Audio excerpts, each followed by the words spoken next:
everybody, it's Keren here from tuppencecolored.co.uk. Thank you very much for joining me today.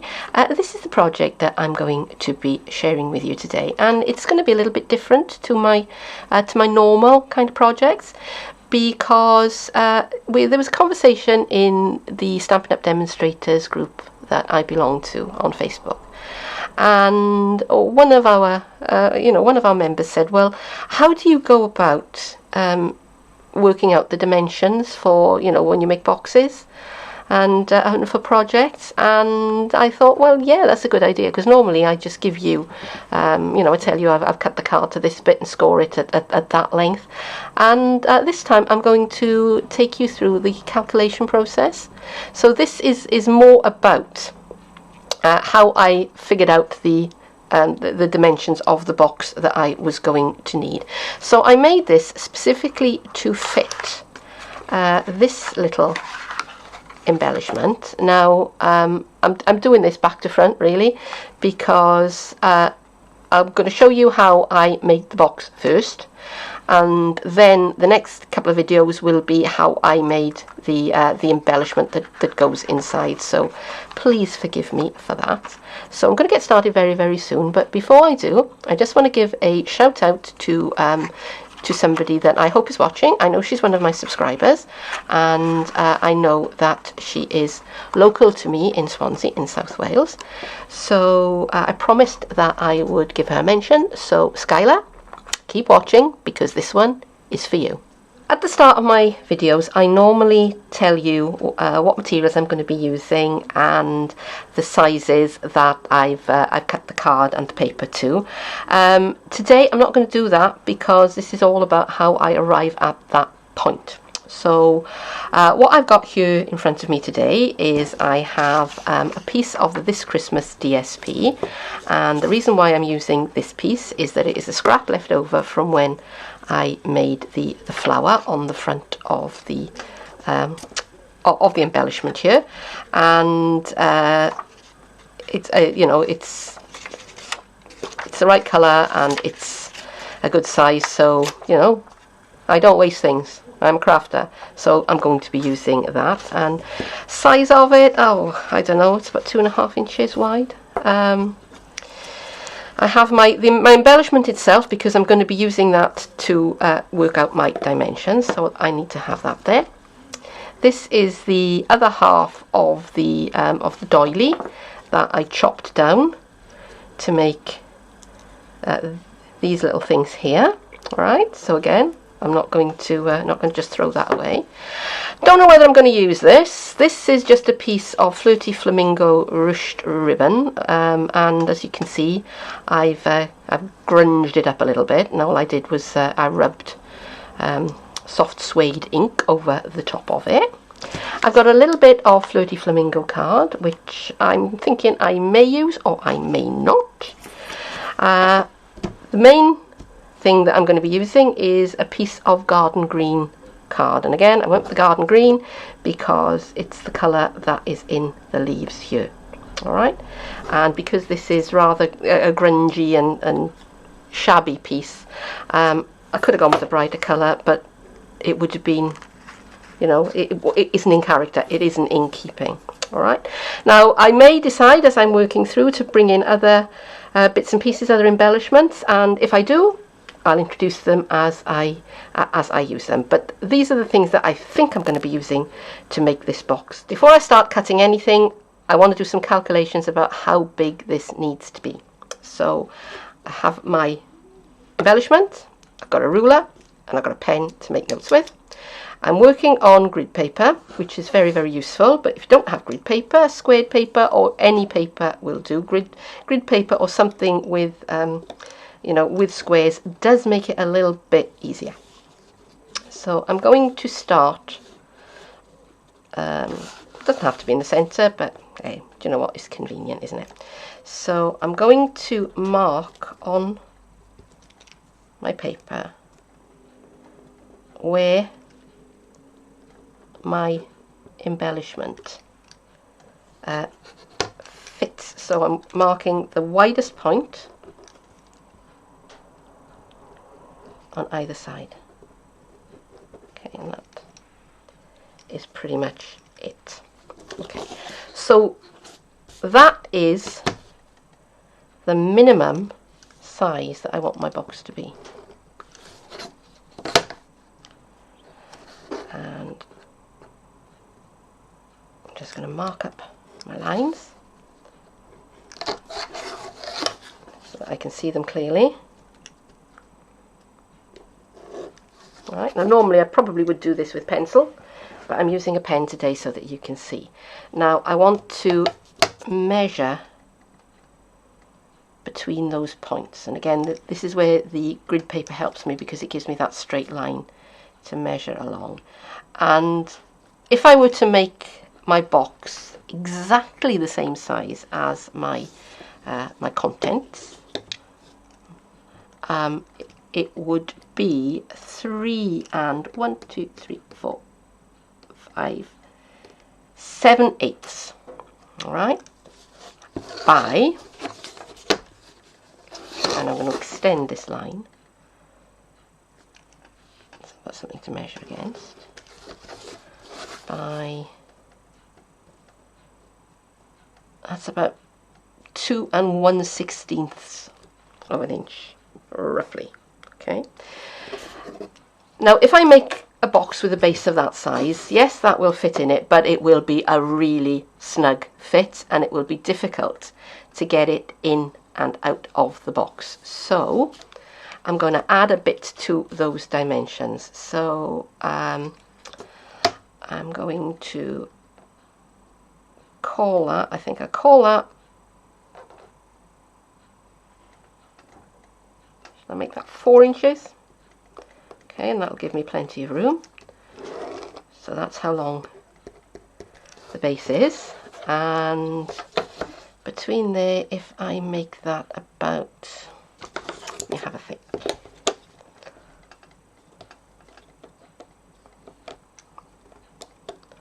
I'm going to say 2 1/4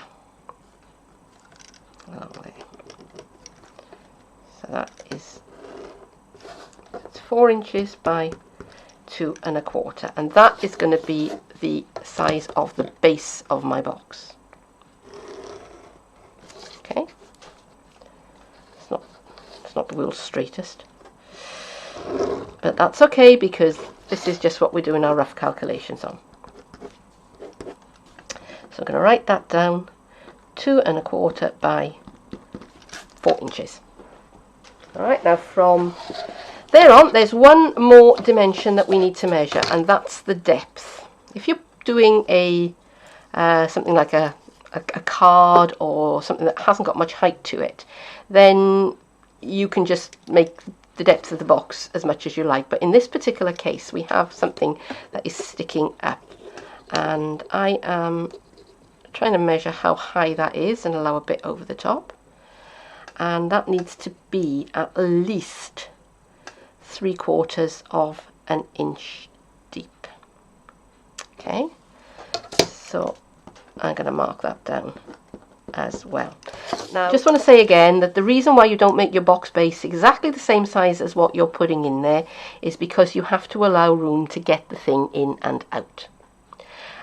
If you measure your clothes, you know, so if you go measure a pair of trousers or something that fits you really, really well, and you measure your clothes, you will find that your clothes are actually bigger than your body.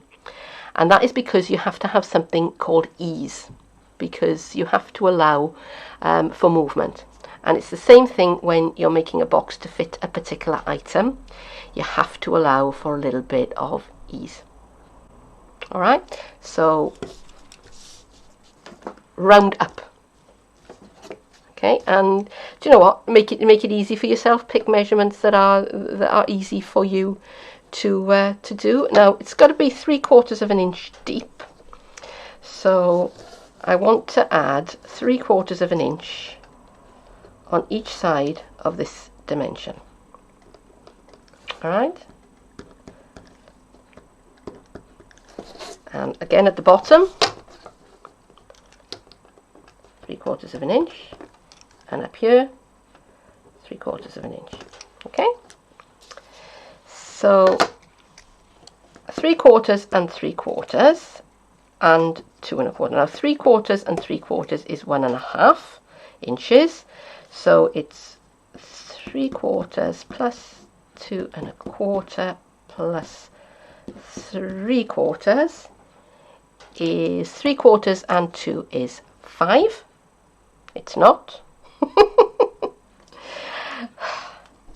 3/4 and 2 1/4 is 3, and 3/4 is 3 3/4. 3 3/4. Yep. And 4 inches and 3/4 is 4 3/4. 4 3/4 is 4 3/4, and 3/4 is 5.5. Okay, so the base of my box needs to be 3 3/4 by 5.5. Now, if I was making a box with a separate lid, I would cut 2 pieces of card that were 3 3/4 by 5.5. But this is going to be what we call a pizza box. It's an all-in-one box, so we need to kind of add on the lid. Now, we don't count this measurement twice, because that is going to be the back of the box, so it's going to be the hinge flap. It's going to be part of the bottom of the box, but the top is going to grow directly onto it. So I've got, for my box, I've got so it's 5.5 plus 4 plus 3/4.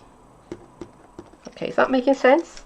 So 5.5 and 4 is 9.5, and 3/4 is 10 1/4. So I need to cut my card to 3 3/4 by 10 1/4. Okay, is that making sense? I hope so, because that's the piece of card that I'm next going to go and... So here's my card, here's my stamping trimmer, and first of all I'm going to cut a piece that is 3 3/4 of an inch, the whole length of the card. Don't need the scoring blade at the moment. Okay, so that can now be used for another project, and I want it to be 10 1/4 inches. So I've got the extender arm going out here.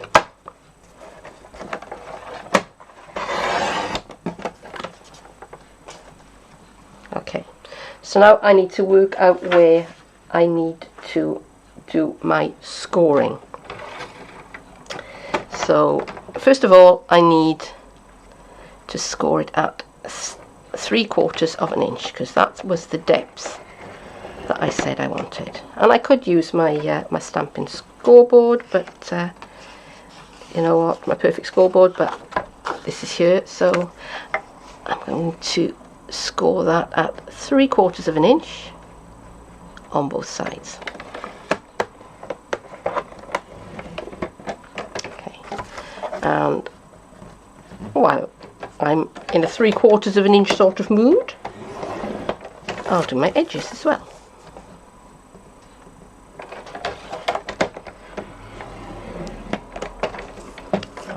Now that is looking to be about the right size.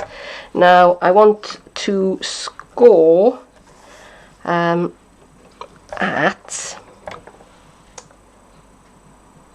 4 3/4 of an inch. Okay, so because that's the 4 inches for the base, for the bottom, and 3/4 of an inch for the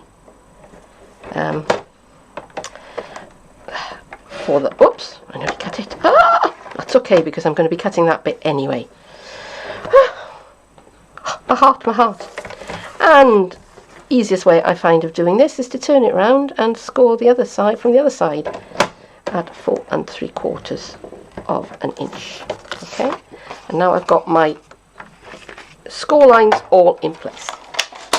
I'm just going to bring in my bone folder, and I'm going to burnish those.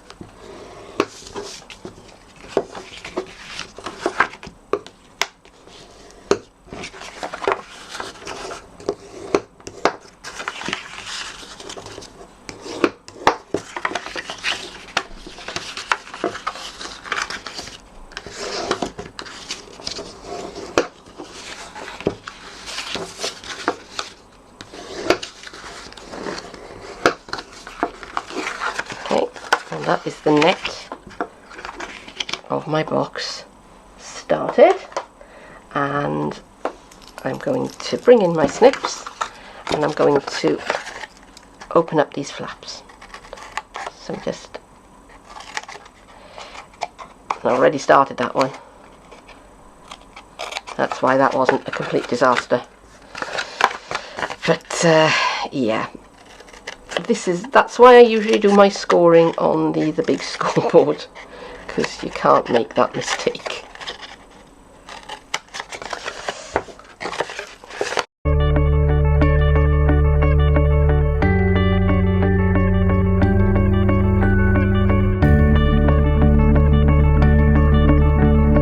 There you go, and that's my box base. I want to put a piece of DSP onto the top of the box here, and it's always easier to do that while the box is still flat. So I've got my scrap of this Christmas paper here, and I want to cut it to fit. So I've got my original measurements here. So this is 2 1/4 inches that way by 4 inches that way, and I want it to be just 1/4 inch smaller. So 2 1/4 take away 1/4 is 2 inches, and 4 inches take away 1/4 is 3 3/4.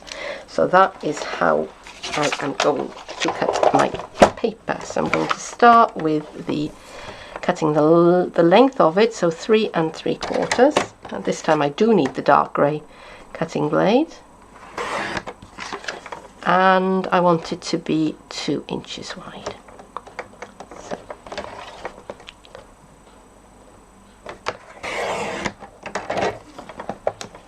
So there you go.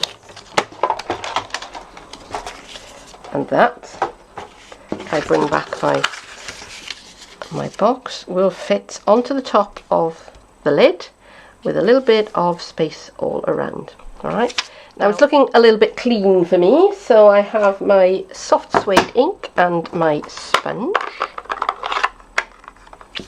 and I'm just going to work on the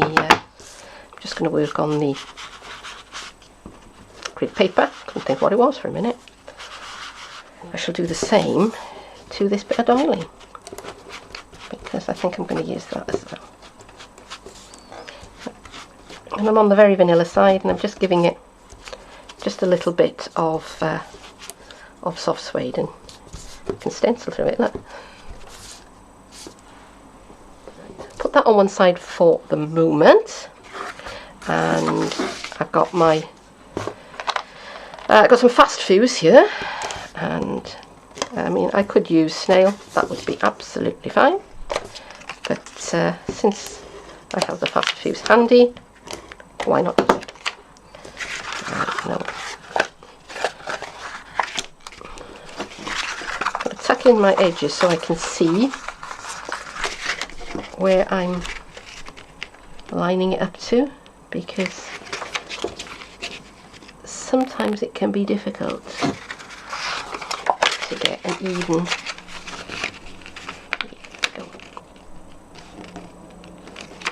Now you're probably not cross-eyed like what I am. I have astigmatism, that is my excuse. For almost anything actually. Okay. Now that is on what is going to be the lid of my box. And just one more thing which I nearly always forget to do. I've got this is a 3/4 inch hole punch, and I'm just going to sort of centre that on to my base, and just doing it by eye, just where it looks to be just about even, and I'm just cutting out a little notch, and that will help me to open my box. I'm ready now to put the box together, and I'm going to start with the base of the box, and I'm going to use fast fuse, and I'm going to put fast fuse, and a generous amount of it, onto each of these flaps. Now you can use tape would be good, liquid adhesive would also be good, but while the glue is setting, you need to hold it in place with something like paper clips or a couple of mini pegs. Now, I'm not making the top of the box immediately, but I am going to put the fast fuse on because it's going to be easier to do that again while the box is flat. Come on, fast fuse, play the game. Play the game. That's the way. Right, so start with the base of the box and fold in your flaps and bring them up. Now, when I'm bringing these together, I'm coming up right to the fold and maybe even a hair beyond it. All right, and same here, right up onto the fold, possibly even a hair beyond, not too much. Okay, and the same at the back. Can you see this? Right up to that fold.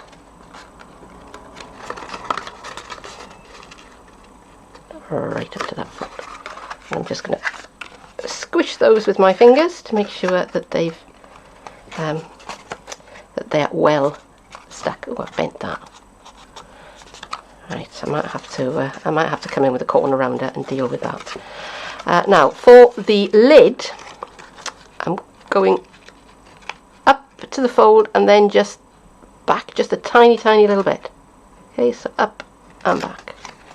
And what I'm trying to do is I'm trying to make the lid of the box tiny little bit bigger than the base of the box, and that way it will fit and the sides won't gape too much. Okay, so there's my little box. Now, with this kind of box, you nearly always get these edges popping out a little bit, and the way to deal with that is either to trim them off so that they are they're on a diagonal line, it's not so noticeable, or you can close the box with something like a belly band or a ribbon. So that's what I'm going to do now. Off camera, I cut that half of doily into two pieces, and I've got one in that corner and one in that corner, and I stuck them down with my usual put the glue on the back of your hand and dab the delicate piece in it. You can still see I've still got some glue on the back of my hand, and that will just rub off a little bit later, and it will give the back of my hand a nice exfoliating treatment. So bargain. But if you have sensitive skin, don't do this, or put a glove on, or do it on a bit of plastic. Okay, and I've cut a 1-inch strip of the garden green card off the bit I had left over, and all I have done is I've just kind of gently wrapped it around, and I think I cut this to, I think it was about 8 inches ish. I just cut a bit, wrapped it round, and then chopped off what I didn't need. So I'm going to close that up with some fast fuse, and I don't want this to be really tight. I want this to slip off nice and easily. Okay, so yeah, there's not much science in it. Okay, we've done all the maths. Okay, we're done with that. It's over. I've used the Crazy About You stamp set, which is here. This one. It's a really versatile set, this. You can make all sorts of sentiments up from this one. And I've just stamped For and You to create For You on a bit of Very Vanilla with soft suede. And I've got a 1 1/4 inch circle punch here. I'm just going to line that up. Pop that out. And a 1 3/4 inch circle punch, and this is the bit of green, the garden green that I had left over. Just a piece from that, and then I'll drop it on the floor, excuse me. Alright, and that will sit into the middle of that, and I think I'm going to sponge that a bit because again it's looking a little bit clean. Okay, so I'm just going to round the edges. just to make it look a little bit grungier. And shall I do this as well? Yeah, why not? And you notice I haven't put any extra ink onto my sponge. I'm just using what was there already. All right, and I just need to stick that to that.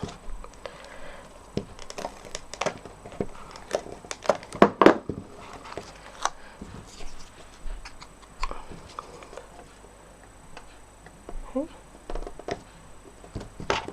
And then that will fit on top of that. Now I could put a